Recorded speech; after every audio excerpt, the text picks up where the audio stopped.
Hello guys! మీ అందరికీ Telugu fandom ఛానల్‌కి స్వాగతం, సుస్వాగతం.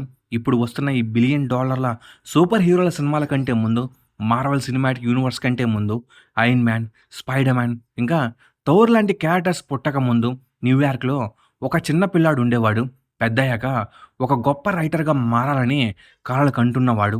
ఇప్పుడు మోడర్న్ సూపర్ హీరో మైథాలజీకి దేవుడిగా మారాడు. అతనే స్టాన్ లీ. మార్వెల్‌లో పెన్నులో ఇంకులు నింపే స్థాయి నుండి మార్వెల్ స్థాయిని మార్చగలిగేంత గొప్పవాడిగా మారాడు ఈ స్టాన్ లీ. మనకు తెలిసినంత వరకు చాలామందికి స్టాన్ లీ అంటే మార్వెల్‌ను క్రియేట్ చేసిన వాడు అన్నట్టు గుర్తొస్తుంది. కానీ రియాలిటీ అది కాదు. కొంతమంది స్టాన్ లీని మార్వెల్ గాడ్ అని పిలిస్తే, కొంతమంది మాత్రం అతను ఒక ఫ్రాడ్ అని, ఇతరుల క్రెడిట్స్ కొట్టేసి అతను ఫేమస్ అయ్యాడని ఆరోపణలైతే చేస్తూ ఉంటారు. కానీ అసలుకు ఏం జరిగిందనేది మనము ఈరోజు మాట్లాడుకుందాం. మార్వెల్ ఎవరి పర్ఫెక్షన్ నుంచి పుట్టలేదు. మార్వెల్ పుట్టింది పర్ఫెక్షన్ లేని క్రియేటివిటీ నుండి. అందుకే మనం ఈరోజు ఆ ఇంపర్ఫెక్షన్, క్రియేటివిటీ, కేయాస్‌కి కారణమైన స్టాన్ లీ గురించి మాట్లాడుకుందాం.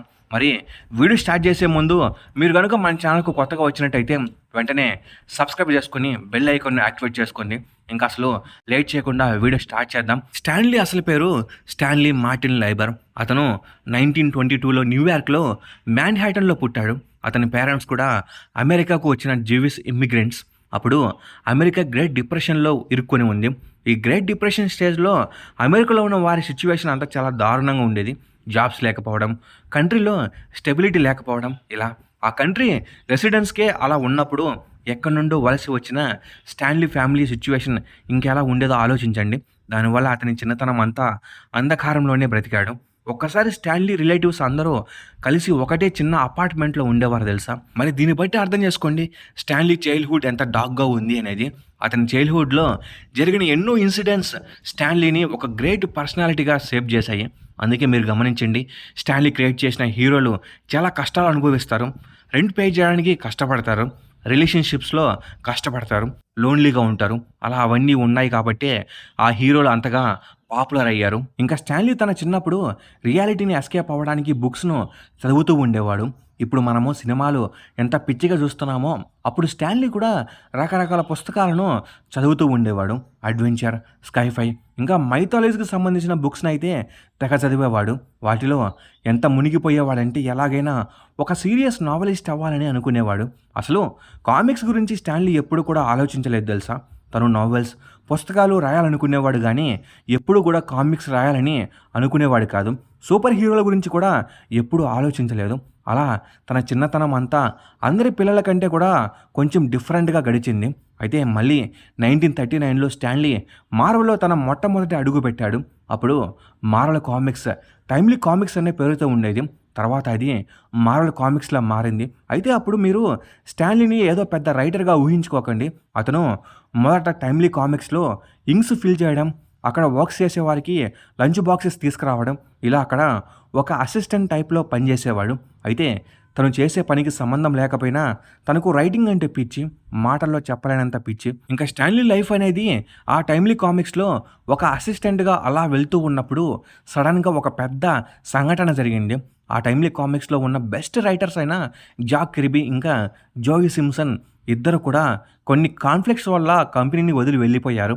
అన్నప్పుడే స్టాన్లీకి ఒక ఆపర్చునిటీ వచ్చింది. కంపెనీని రన్ చేయడానికి ముందు స్టాన్లీని ఒక ఎడిటర్‌గా అయితే ప్రమోట్ చేశారు. అయితే అప్పటికి స్టాన్ ఇంకా 19 ఏళ్ల కుర్రాడు మాత్రమే. అయినా కానీ తన మీద కంపెనీ పెట్టిన బాధ్యత చాలా పెద్దది. ఇంకా అప్పటి నుండి స్టాన్లీ ఆ కంపెనీలో one of the most important పర్సన్స్‌లో ఒకడిగా మారిపోయాడు. ఇంకా దాదాపు 10 ఏళ్ల తర్వాత అంటే 1950లో అమెరికాలో సూపర్ హీరో డెక్లైన్ స్టార్ట్ అయింది. జనాలకి సూపర్ హీరోల కథలు బోర్ కొట్టడం స్టార్ట్ అయ్యాయి. అందరూ హారర్ ఇంకా ఫ్యాంటసీ జనర్స్‌ని ఇష్టపడడం స్టార్ట్ చేశారు. అండ్ స్టాన్లీ కూడా అవే కథలు రాసేవాడు. ఇక్కడ స్టాన్లీకి వేరే ఆప్షన్ లేదు. కంపెనీ రన్ అవ్వాలంటే ఇండస్ట్రీ ట్రెండ్‌కు తగ్గట్టుగానే ఉండాలి. బట్ సంవత్సరాల తరబడి తనకి ఇష్టం లేనివే రాస్తూ ఉండటంతో స్టాన్లీకి కూడా విసుగు పుట్టి ఇంకా ఈ కామిక్స్ ఇండస్ట్రీ నుంచి బయటకు వెళ్ళిపోదాం అనుకున్నాడు. కానీ ఇక్కడ మళ్ళీ మరొక సంఘటన జరిగింది. అండ్ అది ఈసారి మార్వెల్ పుట్టుకకు కారణమైంది. అదే డీసీ కామిక్స్ నుండి వచ్చిన జస్టిస్ లీగ్ మంచిగా సక్సెస్ అవ్వడం. జస్టిస్ లీగ్ సక్సెస్ చూసి అప్పటి మార్వెల్ కామిక్స్ ఓనర్ మనం కూడా అలాంటి ఒక సూపర్ హీరో టీమ్‌ని ప్లాన్ చేద్దామని స్టాన్‌కు చెప్పాడు. దానికి స్టాన్ కూడా ఒప్పుకున్నాడు. అయితే స్టాన్ మనసులో ఇంకా కామిక్స్ నుండి క్విట్ అయిపోదామనే ఉంది. కానీ మంచి టైం కోసం వెయిట్ చేస్తున్నాడు. అండ్ అలాంటి సమయంలో అతని భార్య చెప్పిన మాటలు స్టాన్ జీవితాన్నే మార్చేశాయి. "నువ్వెలాగో క్విట్ అయిపోదామని అనుకుంటున్నావు గదా! అయ్యేలోపైన నీకు నచ్చిన కథలు రాయి." ఈ మాటలు స్టాన్లీ ఆలోచనలను పూర్తిగా మార్చేశాయి. ఇంకా 1961లో స్టాన్ జాక్ కిర్బీతో కలిసి ది ఫ్యాంటాస్టిక్ ఫోర్ టీమ్‌ని క్రియేట్ చేశాడు. అండ్ ఇక్కడే టైమ్లీ కామిక్స్ మార్వెల్ కామిక్స్‌గా కన్వర్ట్ అయింది. ఈ ఫ్యాంటాస్టిక్ ఫోర్ అప్పట్లో చాలా పాపులర్ అయిన సూపర్ హీరో టీమ్. ఎందుకంటే ఈ టీంలో ఎవరు పర్ఫెక్ట్ కాదు. వాళ్ళెప్పుడు ఒకరితో ఒకరు వాదించుకుంటూనే ఉంటారు. తప్పులు చేస్తూ ఉంటారు. మరీ ముఖ్యంగా థింగ్ క్యారెక్టర్ వల్ల సూపర్ హీరో స్టోరీ టెల్లింగే మారిపోయింది. ఎందుకంటే అప్పటి వరకు సూపర్ హీరో అంటే పవర్స్ ఉన్న ఒక పర్ఫెక్ట్ హ్యూమన్ అండ్ అందరూ అతనిలాగానే ఉండాలని అనుకుంటూ ఉంటారు. కానీ బెన్ మాత్రం థింగ్‌గా ఉండడానికి ఇష్టపడేవాడు కాదు. తనను తాను హేట్ చేసుకునేవాడు. ఇలా సూపర్ హీరో స్టోరీ టెల్లింగ్‌లో ఎమోషన్ కోర్‌ను ఎస్టాబ్లిష్ చేయడంలో స్టాన్లీ సక్సెస్ అయ్యాడు. స్టాన్లీ క్రియేట్ చేసిన హీరోలు పర్ఫెక్ట్‌గా ఉన్నారు. కాబట్టి వాళ్ళ కథలు రియాలిటీకు దగ్గరగా ఉండేవి. అండ్ అందుకే అందరూ వాళ్ళకి కనెక్ట్ అవ్వడం స్టార్ట్ అయ్యారు. అండ్ అప్పటి నుండి మార్వెల్ కామిక్స్ పుంజుకోవడం మొదలుపెట్టింది. ఏం చేసినా హిట్ అయ్యేవి. అలా కొంతకాలం గడిచిన తర్వాత స్టాన్లీ ఒక క్యారెక్టర్‌ను క్రియేట్ చేశాడు. ఆ క్యారెక్టర్ ఇప్పటికీ సూపర్ హీరో స్టోరీ టెల్లింగ్‌ను డామినేట్ చేస్తూనే ఉంది. ఆ క్యారెక్టర్‌కు ఉండేటువంటి ఫ్యాన్ బేస్ ఇంకా ఏ క్యారెక్టర్ కూడా ఉండదు. ఆ క్యారెక్టర్‌కు ముందు ఎన్ని క్యారెక్టర్స్ అయినా ఉండొచ్చు. తర్వాత ఎన్నైనా వచ్చి ఉండవచ్చు.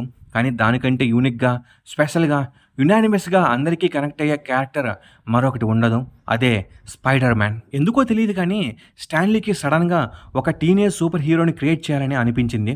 తనకున్న ఐడియాని అప్పటికి పబ్లిషర్స్‌కు చెప్తే వాళ్ళందరూ అది విని నవ్వారు. టీనేజర్ ఒక సూపర్ హీరో ఏంటి? అది కూడా స్పైడర్ కుడితే హీరో అవ్వడం ఏంటి? ఇదంతా వర్కౌట్ అవ్వదు. స్టాన్లీని ఆ ఐడియాను మానుకోమని చెప్పారు. అప్పటి వరకు హీరోలంటే ఒక ఆరా ఉండేలా ఉండేది. కానీ పీటర్ పాకర్ గురించి స్టాన్లీ వాళ్ళకు చెప్పినప్పుడు పీటర్ పాకర్‌ను వాళ్ళందరూ ఒక డిప్రెస్డ్ అండ్ లోన్లీ పర్సన్‌గా అర్థం చేసుకున్నారు. అందుకే పబ్లిషర్ దానికి ఒప్పుకోలేదు. అయితే స్టాన్లీ మాత్రం అసలు వెనక్కి తగ్గలేదు. ఎలాగైనా స్పైడర్ మ్యాన్‌ని పబ్లిష్ చేయాలని అనుకున్నాడు. అండ్ ఆ టైంకి మార్వెల్‌లో అమేజింగ్ ఫ్యాంటసీ అనే సిరీస్ నడుస్తుంది. అయితే అది అప్పటికే ఫ్లాప్ అయిపోయింది. సో స్టాన్ మార్వెల్ పబ్లిషర్ అయిన గుడ్ మ్యాన్‌ను కన్విన్స్ చేశాడు. ఎలాగోలా ఈ సిరీస్ ఫెయిల్ అయింది కదా! చివరిగా వచ్చే ఇష్యూలో అయినా ఈ క్యారెక్టర్‌ను పెడదాం. మనకు ఎలాగో పోయేదేమీ లేదు కదా! అని అన్నాడు. ఇంకా గుడ్ మ్యాన్ కూడా కన్విన్స్ అయ్యి లాస్ట్ ఇష్యూలో స్పైడర్ మ్యాన్‌ను ఇంట్రడ్యూస్ చేశారు. అయితే ఇష్యూ రిలీజ్ అవ్వగానే ఒక్కసారిగా క్రేజ్ అనేది ఎక్స్‌ప్లోడ్ అయిపోయింది. ఎప్పుడూ లేనంతగా ఒక సూపర్ హీరో మీద క్రేజ్ అనేది బీభత్సంగా పెరిగిపోయింది. ఎందుకంటే for the first time in entire superhero story telling ఒక సూపర్ హీరో యాక్చువల్ హ్యూమన్‌గా కనిపించాడు. అండ్ అది జనాలకు బాగా రిలేట్ అయింది. అయితే ఇక్కడ మనము స్టాన్ ఒక్కడినే పొగడకూడదు. స్పైడర్ మ్యాన్ ఐడియా స్టాన్‌దే కానీ దాన్ని లైవ్‌లోకి తీసుకొచ్చింది మాత్రం స్టీవ్ డిట్తో. ఈయన ఒక ఆర్టిస్ట్. అతనే స్టాన్ స్పైడర్ మ్యాన్ ఐడియాను విజువలైజ్ చేసి స్పైడర్ మ్యాన్ అంటే ఇలా ఉండాలని చూపించాడు. అందుకే స్టీవ్ డిట్కోని కూడా మనము ఎప్పుడు గుర్తుపెట్టుకోవాలి. ఏదైనా కానీ ఈ స్పైడర్ మ్యాన్‌తో మార్వెల్ కోరే మారిపోయింది. With great power comes great responsibility. ఈ లైన్ మార్వెల్ మోరల్ కోర్‌గా మారిపోయింది. ఆఫ్టర్ స్పైడర్ మ్యాన్ ఇంకా స్టాన్‌ను ఆపేవాడే లేకుండా పోయాడు. హల్క్, థోర్, ఐరన్ మ్యాన్ ఇంకా డాక్టర్ స్ట్రేంజ్ లాంటి క్యారెక్టర్స్‌తో మార్వెల్ ఎక్కడికో పోయింది. ఇలా ఒక్కో క్యారెక్టర్‌కు ఒక్కో పర్సనాలిటీ అండ్ యూనిక్ ఐడెంటిఫికేషన్ ఉంటుంది. కానీ అందరి కథలు ఒక యూనివర్స్‌లోనే కనెక్ట్ అయి ఉంటాయి. థోర్ క్యారెక్టర్‌తో మార్వెల్ యూనివర్స్‌లోకి మైథాలజీని కూడా తీసుకొచ్చి మార్వెల్ మొత్తాన్ని ఎక్స్‌పాండ్ చేసేసాడు. అలానే డేర్ డెవిల్ క్యారెక్టర్‌తో డిసేబిలిటీ ఉన్న వాళ్ళు కూడా సూపర్ హీరో అవ్వచ్చని చెప్పి మార్వెల్ కామిక్స్ అంటే జనాల మధ్య క్రేజ్‌ను అమాంతం పెంచేశాడు. డీసీ కామిక్స్ అయితే మార్వెల్‌కు దరిదాపుల్లో కూడా లేకుండా పోయింది. ఇంకా ఆ తర్వాత ఎక్స్‌మెన్ ఇలా తను క్రియేట్ చేసిన characters the most iconic characters in entire superhero హిస్టరీగా మారిపోయాయి. అయితే ఇక్కడ స్టాన్లీ కొంత బ్యాక్ స్లాష్‌ను కూడా ఎదుర్కోవాల్సి వచ్చింది. ఎందుకంటే స్టాన్లీ మార్వెల్ కామిక్స్‌కు ఫేస్‌గా మారుతున్న స్టేజ్ అది. కానీ నిజానికి స్టాన్ ఒక్కడే మార్వెల్ సక్సెస్‌కు కారకుడు కాదు. ఒకవేళ మనం కూడా స్టాన్ ఒక్కడే మార్వెల్‌కు ఇంత సక్సెస్‌ని తెచ్చి పెట్టాడనంటే అది చాలా పెద్ద తప్పు. జాక్ కిర్బీ ఇంకా స్టీవ్ డిట్కో లాంటి వారు స్టాన్‌కు తోడు ఉన్నందువల్లనే స్టాన్లీ మార్వెల్‌ను అంత పైకి తీసుకెళ్ళాడు. వాళ్ళని మనము ఎప్పటికీ మర్చిపోకూడదు.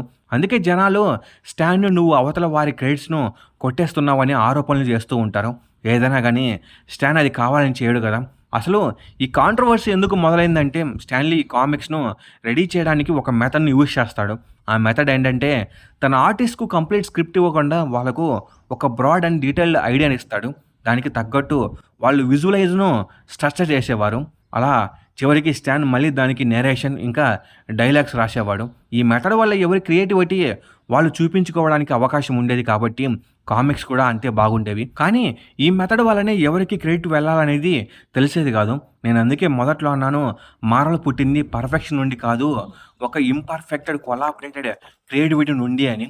కానీ ఆ కోర్‌ను సేవ్ చేసింది మాత్రం స్టాన్ లీనే. బట్ మనము జాక్ కెర్బీ ఇంకా స్టీవ్ డిట్కో లాంటి వారిని అసలు మర్చిపోకూడదు. ఇంకా స్టాన్ లీ మార్వెల్ ఫేస్‌గా మారిపోయాడు. స్కూల్స్ ఇంకా కాలేజెస్‌లో స్పీచెస్ ఇచ్చేవాడు. మార్వెల్ కామిక్స్‌కు అంబాసిడర్‌గా మారిపోయాడు. మార్వెల్ చదివే వారందరినీ ఒక ఫ్యామిలీలా ఫీల్ అయ్యేవాడు. అందుకే స్టాన్ లీ ఫేస్ ఆఫ్ మార్వెల్‌గా మారాడు. అయితే స్టాన్ మాత్రం ఈ మార్వెల్‌ను కామిక్స్ వరకే పరిమితం అవ్వకుండా టెలివిజన్ షోస్‌కు కూడా పుష్ చేయాలని అనుకునేవాడు.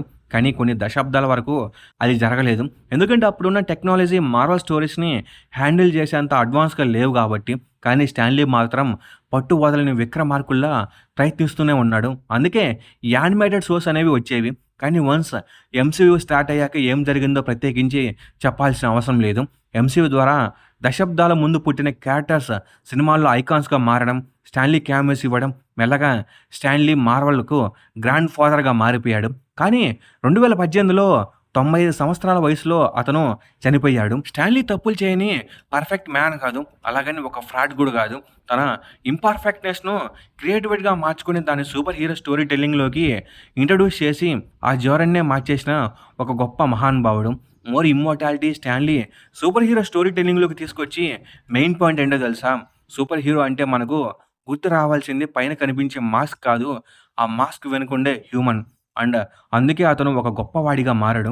సో ఇది గైస్ మన మార్వెల్ గ్రాండ్ ఫాదర్ స్టాన్ లీ ఒక కథ.